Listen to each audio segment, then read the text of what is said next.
안녕하십니까. 호크로 투자하는 쇼킹 부동산입니다. 내년까지 버텨야 하는 이유 시작해보겠습니다. 그 전에 구독으로 인생 바꾸시기 바랍니다. 주택가격을 전망할 때 두 가지를 보시면 된다 말씀드렸죠. 기준금리와 입주 물량이 중요하다 말씀드렸습니다. 자, 그런데 현재는 초저금리 상황이에요. 입주 물량은 내년까지도 크게 부족합니다. 평년 대비 과도할 수준으로 부족해요.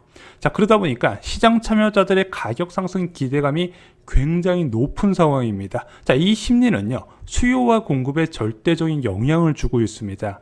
자, 어제 한국 부동산원 통계가 발표됐습니다. 굉장히 시끌시끌했죠. 서울 아파트 주간 매매가 상승률이 0.15%에서 0.19%까지 올라갔습니다. 저도 이렇게까지 올라가는 거 정말 오랜만에 보는 것 같아요. 수도권 아파트 매매가 전반적인 상승률이 0.32에서 0.36까지 치솟았습니다. 수도권 기준으로는요, 9년 만에 최대 상승폭을 기록했어요. 지금 경기도 지역의 상승률이 굉장히 가파르게 올라가는 부분이죠. 자, 작년 같았으면 종합부동산 대책이 나올 타이밍인데요. 현재는 그럴 조짐이 전혀 보이고 있지 않고 있습니다. 자, 원래 매년마다 종합부동산 대책 나오면서 투기 억제책이 더욱더 강화되는 게 추세였는데, 지금은 주택가격 불안이 확산됨에도 불구하고 전혀 그런 언질조차 보이고 있지 않다는 거죠. 자, 왜 그러냐? 작년 7.0 구성단 대책 이후에 부동산 정책의 컨트롤 타워가 여당으로 바뀌었어요. 그래서 여당이 직접 세법을 뜯어 고쳤기 때문에 강력한 투기 억제책이 돼서 그나마 지금 다주택자 유입은 차단한 상황입니다. 자, 그런데 현재 여당은요, 많이 바뀌었어요. 규제를 풀자는 주의입니다. 시장 원리에 맡기자는 주의로 지금 가고 있는 부분입니다. 자, 이거 말고도 또 굉장히 이례적인 상황이 또 있습니다.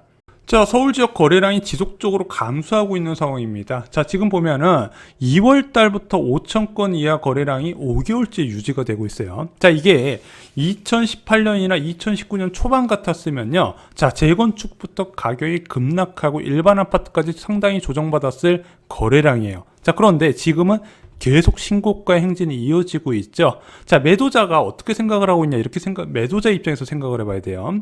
자, 주택가격 상승 기대감이 너무 높다 말씀드렸습니다. 자, 금리 저금리고 공급 부족한 거 매도자들이 더 잘 알아요. 엄청 공부하는 사람들입니다. 그래서 지금 시중에 나오는 매물은요, 일시적 2주택 같이 세제 규제를 피하기 위한 매물 말고는 거의 없다 보시면 돼요. 자, 반면에 매수자는 어떻게 생각해요? 매수자도 주택가격 상승 기대감이 높아요. 게다가 전세가격 상승세가 지속한 게 자꾸 이 무주택자를 괴롭히고 있거든요. 청약 경쟁률마저도 굉장히 높잖아요. 그나마 이런 거래량이 낮게 유지되는 거는 대출 규제로 인한 매수 제한이라는 겁니다. 그나마 이런 대출 규제를 뚫고 계속 매수할 수 있는 사람이 이제 무주택 갭 투자다 보니까 계속해서 강남 중심의 신고가 행진을 이어나가게 하는 게 바로 이 무주택 갭 투자자들이에요. 자, 그런데 이거에 대한 규제가 나와야 되는데 안 나오고 있다는 거죠. 자, 그나마 다행인 것이 3기 신도시 사전 청약이 시작됐습니다. 이거 기가 막힌 타임이라고 말씀드렸죠. 정말 청약이 씨가 말랐습니다. 그 씨가 많은 청약에서 공공 분양이 민간 분양을 견제하는 상황이라는 거죠. 문제는 얘가 무주택자의 불안감은 해소할 수 있을지 모르겠지만 전세 불안은 해소할 수 없는 부분입니다. 얘네들이 입주가 언제죠? 2024년, 2025년, 2026년까지 이야기가 나오고 있습니다. 우리가 당초 예상했던 것보다 1년 더 늦어졌어요. 자, 게다가 이런 전세 불안은 매매 불안을 촉진시키다 말씀드렸고, 자꾸 경기도 외곽 지역의 매수세를 유입하기 위해서 가격을 끌어올리는 요소가 되고 있습니다. 그래서 지금 서울 지역 같은 경우는 아까 말씀드렸던 초고가 아파트 시장에 무주택 갭 투자가 유입돼서 계속 상단을 위로 끌어올라가고 있는 상황이고, 경기도 외곽 지역은 청약에 지친 실수요자가 자기의 여건에 맞는 주택을 마련해서 계속해서 고가로 매수하다 보니까 외곽 지역 중심으로 가격 상승세가 굉장히 높게 나타나고 있다는 거죠. 자, 결국 이 두 가지 중에서 한 가지가 크게 바뀌어야 될 상황이 됐습니다. 그런데 입주 물량은 결국엔 물리적인 공급을 의미하고, 이것은 2023년 정도 되어야 해결될 수 있는 부분입니다. 특히 하반기에 많이 몰려 있어요. 근데 믿을 거는 결국에는 금리 변화밖에 없습니다. 부동산 시장에서 금리 변화가 정말로 절대적인 영향을 미치긴 해요.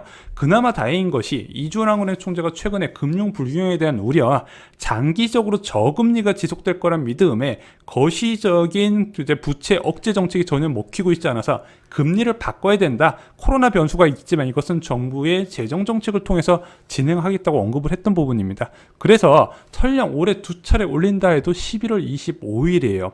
아직까지 시기가 좀 남아있다는 부분이다. 4개월이나 남아있어요. 자, 그리고 제가 계속 말씀드렸던 게 2차례 올린 이후에 한국은행의 스탠스가 중요하다고 말씀드렸습니다.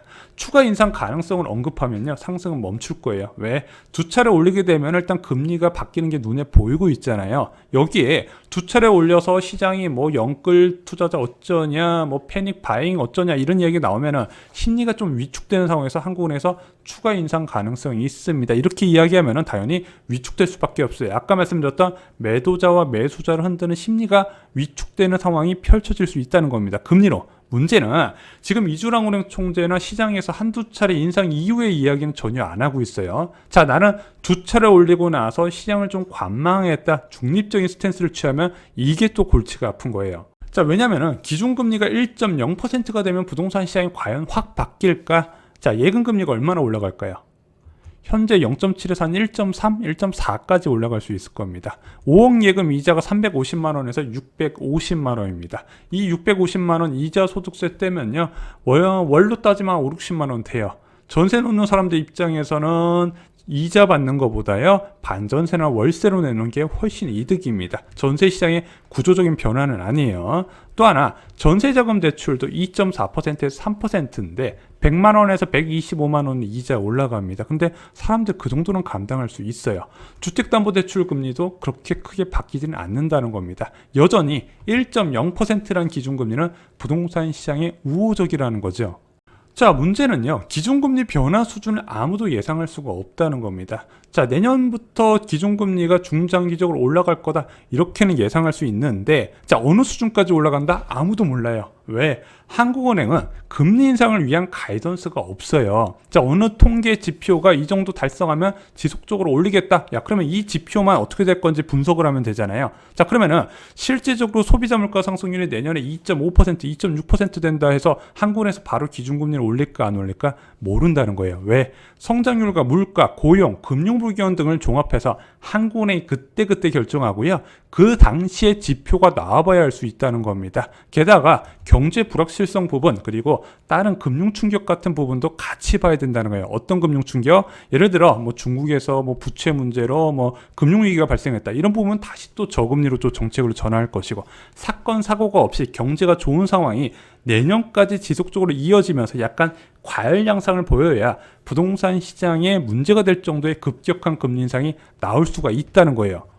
물론 장기적으로 금리가 정상화될 가능성은 굉장히 높습니다. 특히 물가 불안 확산에 따른 금리 정상화 가능성 여러 번 언급드렸죠. 2011년과 굉장히 유사한 상황이다. 자, 중장기적으로 원자재 가격 상승 가능성이 있고, 특히 유가가 꾸준하게 우상향하는 그림을 지금 기대를 하고 있습니다. 자, 이 원자재 가격 상승이 결국에는 공산품 가격 인상, 그에 따라서 서비스 요금 인상 부분인데, 통계청에서 가장 많은 비중을 차지하는 게 바로 이 서비스 요금 부분이에요. 그러면은 당연히 외식 등의 서비스 요금은 크게 올라갈 것이고, 그동안에 물가 상승을 억눌렀었던 공공 서비스 부분도 통계 개편으로 인해서 상승 압력으로 작용할 가능성이 커지고 있다는 겁니다. 자, 이런 좋은 소식은 저희가 계속 전해드렸어요. 중장기적으로 부동산 시장이 바뀔 가능성이 크다. 문제는 단기적으로 볼 때 지금 금리 수준이 해도 너무 낮은 수준이라는 겁니다.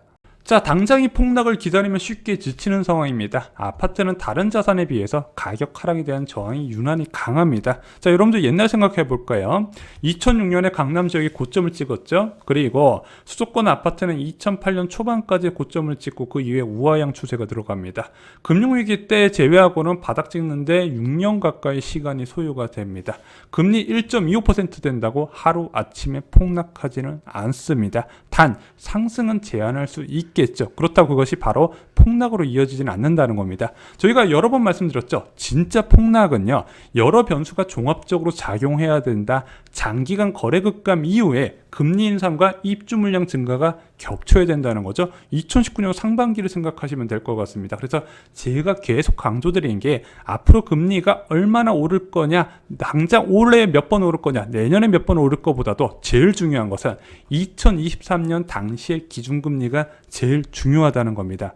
그래서 최고의 시나리오는요, 올해부터 시작된 금리 인상이 내년에 두세 차례 정도 인상으로 이어지고요, 2023년에도 한두 차례 이어지면서 2023년 하반기에 부동산 시장이 부담될 정도의 기준금리 1.75% 이상이 되는 것이 가장 최상의 시나리오라고 말씀드렸습니다. 자, 딱 2년 뒤입니다. 하지만 많은 분들이 기다리기 힘들어 하십니다. 당연히 힘들 수밖에 없어요. 그래도 내년 상반기까지는 매매는 쳐다도 보시면 안 됩니다. 왜? 매수자가 절대적으로 부족한 불리한 시장이 계속 펼쳐지고 있습니다. 무주택자는 3기 신도시를 비롯한 청약에 의존을 해야 되는 상황입니다. 자, 사전 청약 안 된다고 너무 좌절하지 마세요. 2023년부터 본 청약이 쏟아진다 말씀드렸습니다.